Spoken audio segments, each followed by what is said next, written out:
Today, we're diving into a single, profound moment in time, one that has echoed through centuries. We're going to unpack the story of the Last Supper, not just as some historical event, but as a really personal message of eternal love. And this right here, this is the core idea we're going to be exploring.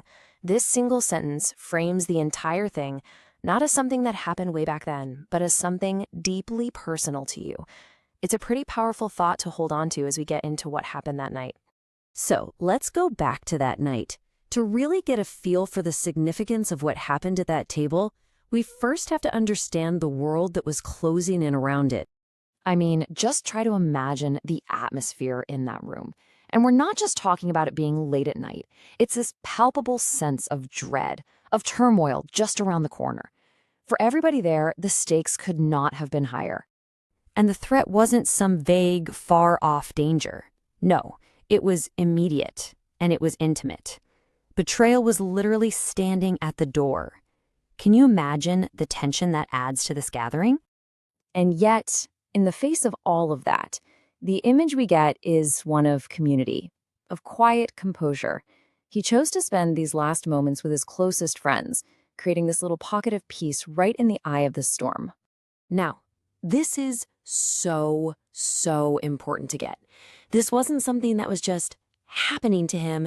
He knew exactly what was coming, all of the suffering. And still, he chose it. Freely, willingly.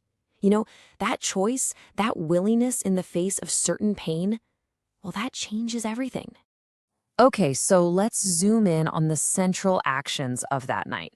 Because these weren't just routine mealtime things. They were these incredibly profound symbolic gestures that were meant to communicate a message far deeper than words could. It really all boils down to two simple physical acts. First, he took the bread and he broke it. And then he lifted the cup. They might seem simple, right? But as we're about to see, each one was absolutely loaded with meaning. And boom, there it is. The meaning behind that first gesture. The breaking of the bread wasn't just some vague symbol. It was a prophecy.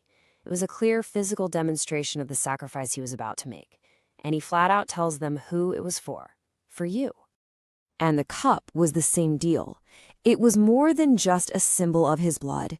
It was a revelation, a total unveiling of a love that was just poured out completely. No holding back, no conditions, no limits. But believe it or not, the actions at the table, that wasn't the end of the story. They were followed by something just as powerful, a prayer. And who this prayer was for? Well, it's truly remarkable. It really makes you stop and wonder, doesn't it?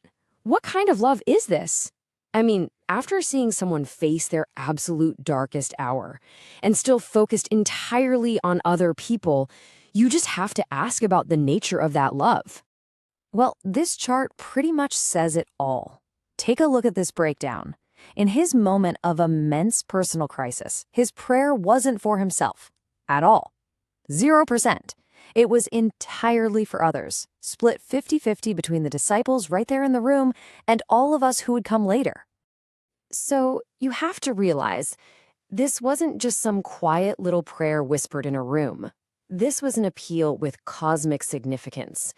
It reached from that small, tense dinner table right into the very heart of heaven, timeless and infinite. So what does all of this mean for us, right here, right now? Well, this last part brings this ancient story right into our present moment. And this is a really important distinction to make. The Last Supper isn't meant to be seen as just a distant story, some dusty historical record. Instead, it's presented as a living invitation, an active offer for a personal connection today. So what does this invitation ask of us? Well, first, to come near to the story, not just with our minds, but with awakened hearts. Second, to really connect that his breaking carried our healing. And finally, to actually trust that the selfless prayer he prayed that night was truly meant for you. And that leads to this just incredible conclusion The power of that prayer didn't just end when the night was over. It is an active, ongoing force of love and support that is still holding us, even now.